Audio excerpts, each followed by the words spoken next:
Iya. Jadi saya harus mengatakan bahwa tidak ada satu bursa pun yang bisa berkembang tanpa kecanggihan teknologi. Jadi kita ambil contoh konkret aja, ini bukan maksud mengejek diri sendiri.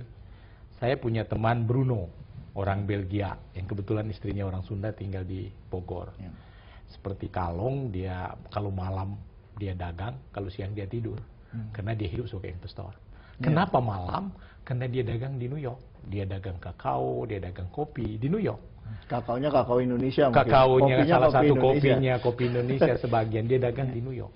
Lalu ketika saya tanya, kita pernah punya kontrak kopi, kenapa Anda tidak dagang kopi di BBG? Tahu nggak apa dia jawab? Jarak antara Bogor ke New York jauh lebih dekat ketimbang Bogor Jakarta. Kenapa? Karena kecanggihan teknologi mereka, mohon maaf, sambil nongkrong di WC dia bisa key in dari laptop atau even BlackBerry mereka masuk ke sana. Ordernya melalui elektronis, trade confirmation-nya masuk melalui elektronis, uangnya perintah elektronis, laporan finansialnya melalui elektronis. Nah di BBJ, kita dulu masih pakai lantai, walaupun sudah elektronis. Jadi kalau mau transaksi, dia telepon broker, broker catat ordernya, broker telepon lantai bursa, baru di-key in. Jadi dia jujur mengatakan bahwa jarak Bogor New York jauh lebih dekat Bogor karena kecanggihan teknologi. Nah kalau kita mau kompetisi, ya kita mesti catch up, mau tidak mau. Ujung-ujungnya ya duit, ujung-ujungnya duit. Nah dengan gambaran seperti saya katakan tidak ada support dari pemerintah, volume aktivitas masih kecil, ya lingkaran setan mau mengejarnya dari mana gitu. Dan itu jadi persoalan. Dan pada akhirnya para investor di Indonesia ini justru menjadi aktor positif untuk mengembangkan bursa berjangka di luar negeri, Pak ya, bukan di negara Kalau sendiri. mereka jujur, kalau saya tanya, saya pernah ke TA itu salah satu broker komoditi terbesar di bursa Malaysia. Saya tanya, banyak nggak klien Indonesia? Dia bilang 35%, 40% dari kliennya berasal dari Indonesia kok.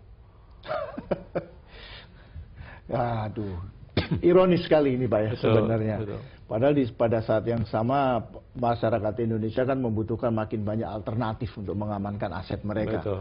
Terutama kalau kita lihat sistem perekonomian sekarang ini kan makin global, makin saling terkait satu dengan yang lainnya, sehingga orang memerlukan pijakan-pijakan yang lebih kokoh di tanah airnya sendiri sebenarnya. Tapi yang terjadi di Indonesia kelihatannya lain. Bahkan bursa efek di Jakarta juga peran para diktator harga dari para luar predator negeri, harga, itu juga makin kuat perannya dan tidak bisa tergantikan sampai hari ini. Ya itu sebenarnya yang kita katakan. Saya sendiri juga berpandangan bahwa bursa yang kita bursa yang kita kembang itu adalah boutique exchange. Jadi tidak usahlah pada tahap pertama BBG punya peran internasional, tapi paling tidak kalau dia bisa menservis kebutuhan dalam negeri saja, itu sudah sangat cukup, cukup. Coba kita lihat, bukan tadi saya berbicara mengenai komoditi kita harganya selalu terdiskon karena lokus price-nya ada di luar. Belum lagi kemudian bahwa para commercial interest ketika dia bermain dia di New York, di London, di Malaysia, that's capital outflows. Karena transaksi ini kan ada margin. Jadi barangkali saya kehabisan bicara untuk menggambarkan hal-hal seperti itu. Dan yang penting sekarang ini adalah bagaimana mengembangkan, paling tidak membuat pemerintah dan para politisi di DPR ini sadar mengenai arti atau peran dari bursa berjangka ini bagi pembangunan nasional. Karena kalau tidak, nanti mungkin makin lama kita akan menjadi korban dari arus globalisasi yang makin kencang belakangan ini dan di masa depan. Saya kira, saya terus terang aja saya agak khawatir ini bahwa apa yang dialami oleh bursa berjangka Jakarta ini seperti tip of an iceberg, Pak. Betul. Nah, kita lihat satu segmen industri saja, sebab harga itu kan dari upstream downstream. Kita ambil tadi CPO. CPO itu kan menentukan harga olein, minyak goreng, akan menentukan harga mentega, akan menentukan harga biodiesel, akan menentukan harga tandan buah segar, akan menentukan penghasilan petani. Dan itu bererot seperti itu. Ketika kemudian harga didikte oleh dunia, maka nasib petani, nasib pabrik kelapa sawit, nasib pabrik CPO, nasib minyak goreng, nasib mentega, nasib biodiesel, dan bla bla ke bawah, itu ditentukan oleh ini.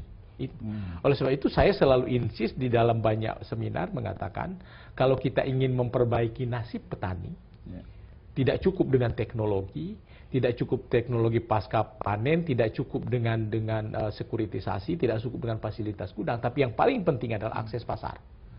Akses pasar. Jadi di benak saya katakan modernisasi pertanian itu adalah put your hand on the plow, but put your eyes on the market. Petani harus diberikan akses pasar, dan itu yang paling susah.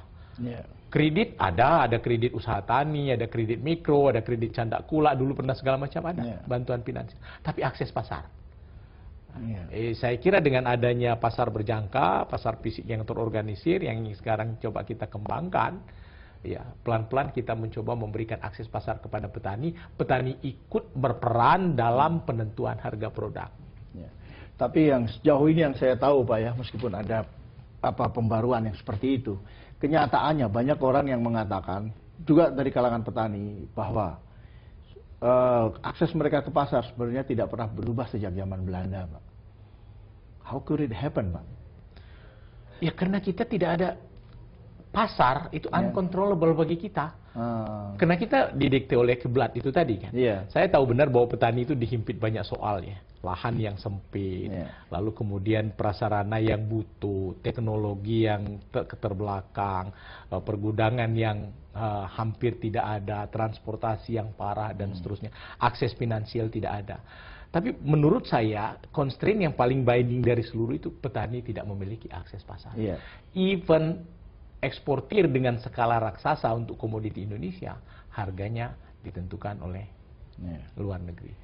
Let alone petani yang kecil seperti itu. Nah ini yang mesti kita ubah, paradigma seperti itu yang mesti kita ubah. Karena itu kalau orang-orang tua Indonesia Pak, yang usianya udah di atas 80, masih menganggap zaman Belanda itu zaman normal Pak.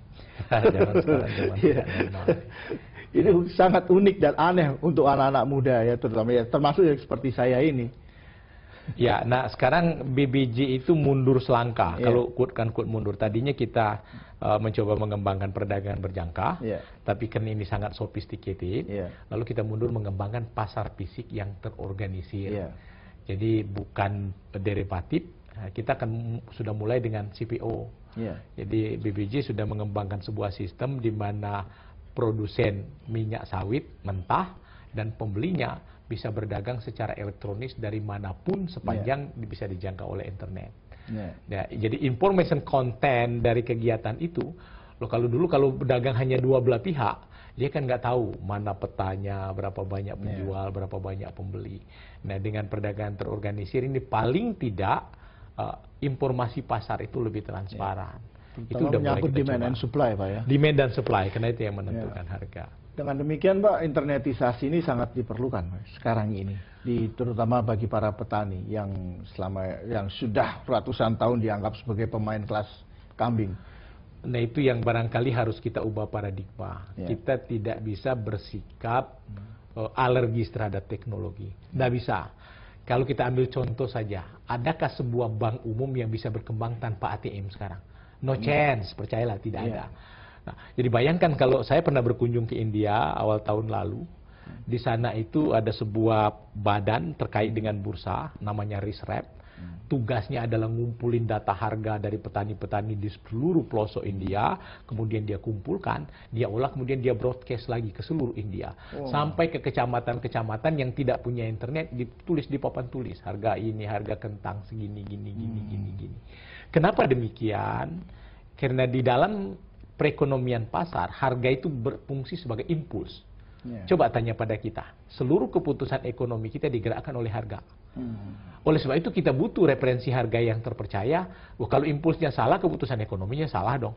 Oleh sebab itu kita butuh harga yang terpercaya sebagai impuls yang betul.